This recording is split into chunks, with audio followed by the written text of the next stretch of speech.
अस्सलाम वालेकुम एवरीवन, कैसे हो आप सब। होपफुली आप लोग सब ठीक हो गए और मज़े में हो गए। Welcome back to another vlog और सबको मेरी तरफ से बहुत बहुत रमज़ान मुबारक। और ये एक दिन पहले की रमज़ान से एक दिन पहले की वीडियो और मैं बना रही थी पुदीने की चटनी। मैंने सोचा पुदीने की चटनी बना के रख लेती हूँ क्योंकि सहरी के टाइम चटनी और दही से ही रोटी खाई जाती है। वैसे तो दिल नहीं करता। मैंने इसमें सिर्फ आम से इंग्रेडिएंट डाले, हरी मिर्चें, लहसुन और लाल मिर्च थोड़ी, बिल्कुल थोड़ी सी डाली थी और नमक ऐड कर लिया था और झटपट वाली पुदीने की चटनी तैयार हो गई थी और बहुत ही मज़े की बनी थी ये वाली चटनी। तो उस दिन मम्मा ने मुझे ये देसी घी भेजा था और तो इसलिए मैंने ये फ्रिज में रख लिया था क्योंकि सहरी के टाइम मुझसे तो पराठे खाए नहीं जाते बिल्कुल भी। पहले खा लेती थी, अब नहीं खाए जाते। तो हस्बैंड और मैं फिर इस तरह से घी लगा के ही हम रोटी खाते हैं। और ये तहज्जुद का टाइम था, मैं नमाज़ अदा करती। नमाज़ अदा करने के बाद फिर मैंने अपनी सहरी की तैयारी की और लाइट कम होने की वजह से वीडियो कुछ ऐसी ही आ रही है। और उसके बाद तो सारा दिन इबादत में गुजारा, सोते हुए बस सारा, इतनी भी इबादत नहीं की थी खैर, और लेटी रही थी और कभी बेबी तक करा था। उसके बाद हस्बैंड ले आए थे सामान दही बल्लों का, तो मैं वो सामान मैंने कहा चने और आलू बॉयल करने के लिए रख देती हूँ क्योंकि ये ज़्यादा टाइम लेते हैं। और भलिया मैंने फिर बाद में भिगो दी थी।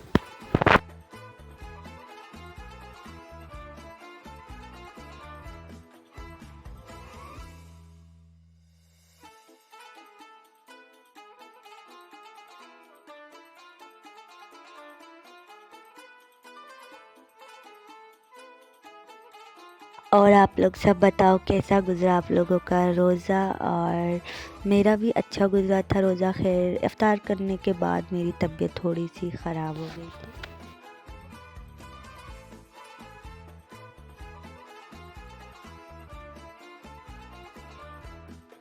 इधर जो मैंने आलू और चने बॉयल करके रखे थे, मैं सोच रही थी इनको कट करके रख लेती हूँ।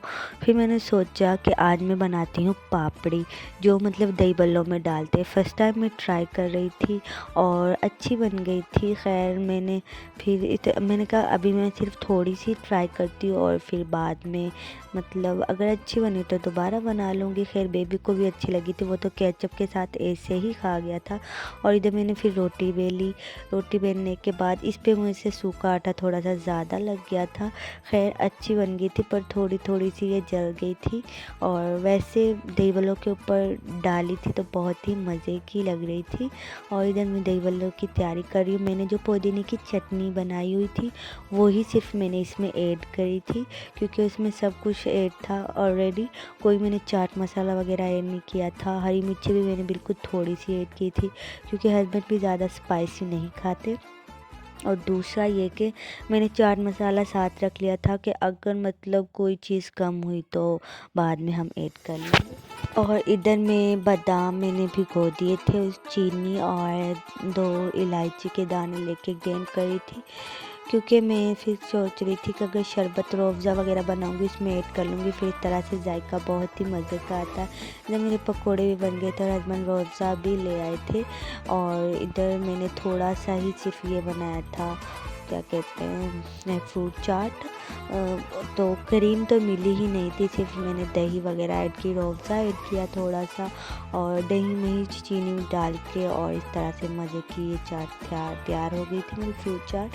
और इधर बस मेरी सारी तैयारी हो गई थी। ये चीज़ें मैंने बनाई थी और सीरियसली मुझसे तो कुछ खाया ही नहीं गया। मेरी जिठानी, छोटी जिठानी ने ये समोसे और पकोड़े भेजे थे तो मैंने समोसा एक खा लिया था। मुझे इतना मज़े का लग रहा था समोसा। उसके बाद मेरी इतनी तबीयत ख़राब हो गई थी बहुत ज़्यादा क्योंकि मतलब सारा दिन भूखा रहने की वजह से फिर एकदम से तली चीज़ें खाएं तो तबीयत पे असर पड़ता है। खैर और दूसरा ये कि रूअफ़ज़ा भी बच गया था, सारी चीज़ें ही बच गई थी क्योंकि मैंने तो कुछ खाया ही नहीं था। खैर आप लोगों को व्लॉग पसंद आया लाइक सब्सक्राइब।